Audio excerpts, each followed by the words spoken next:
for this morning's moment of learning, I kind of digressed a little bit from the whole myth-busting thing with talking about a lot of the things around Christmas and trying to focus right on what the Bible said is doing. I am going to focus in on something, though, that's right in our Christmas story. I thought it would be worthwhile talking about. I've had people wonder about this over the years. What does the Bible say that why does the Bible say that Joseph was going to divorce Mary if they weren't yet married? How exactly does that work?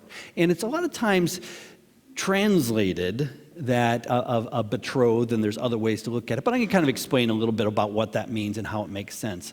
Well, let's talk a little bit about betrothal during that time. Matthew 1:18, I'm just going to read this. It says, "This is how the birth of Jesus the Messiah came about. His mother, Mary, was pledged to be married to Joseph, but before they came together, she was found to be pregnant through the Holy Spirit. Because Joseph, her husband, was faithful to the law," or sometimes he's righteous, "and yet did not want to expose her to public disgrace, he had in mind to divorce her quietly." Okay, what exactly does this mean? Well, we know about the virgin birth. We know about the announcement. I've been preaching. We talk about the announcement to Mary. We know that the angel came to Joseph and told these things, and this is before the angel comes to Joseph. So he had in mind that he was going to divorce her quietly. I thought they weren't married.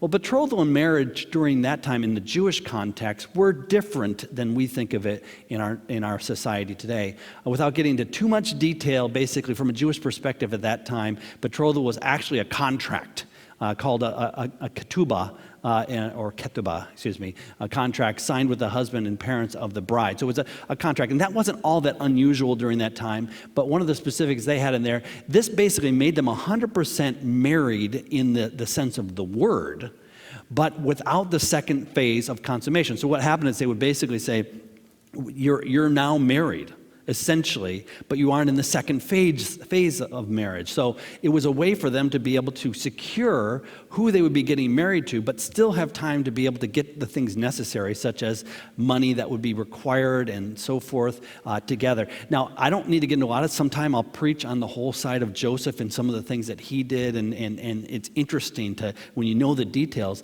but without getting too much detail, there were a lot of aspects to this that went on during that time. Now, that could be up to 7 years, by the way, was allowed. Usually was shorter than that. It was usually a couple years between the time when they kind of did the marriage contract and when they would actually do what we think of like the full thing of getting married and so forth.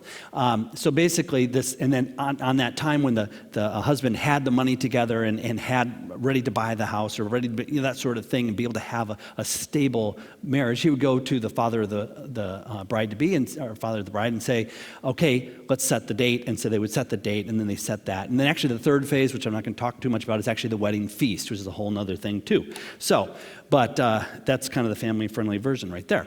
So, Joseph, though, was a righteous man, and while it was apparent that Mary was pregnant, so he realizes she's pregnant, she's quite pregnant, at potentially great cost to himself. As I said, I'll go into detail what exactly that means. He wanted to do what was right without disgracing Mary, which is an interesting aspect of Joseph. He doesn't want to disgrace her, even though, obviously, from a human standpoint, this is not his child, and so everybody's got to be wondering what this is. That's why he was thinking of divorcing her quietly without a formal public accusation of adultery, which he had every right to do.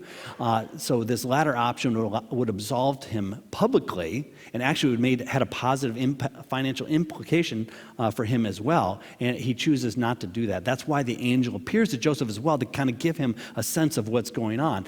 Even so, I think it's important to note that both Mary and Joseph would take on significant humiliation socially. And we actually see this referenced in different parts of the New Testament, just a little bit, but it gives us enough. Yet in God's eyes, obviously, they were actually honored to be part of this entire parenting process. So that's our moment of learning for today.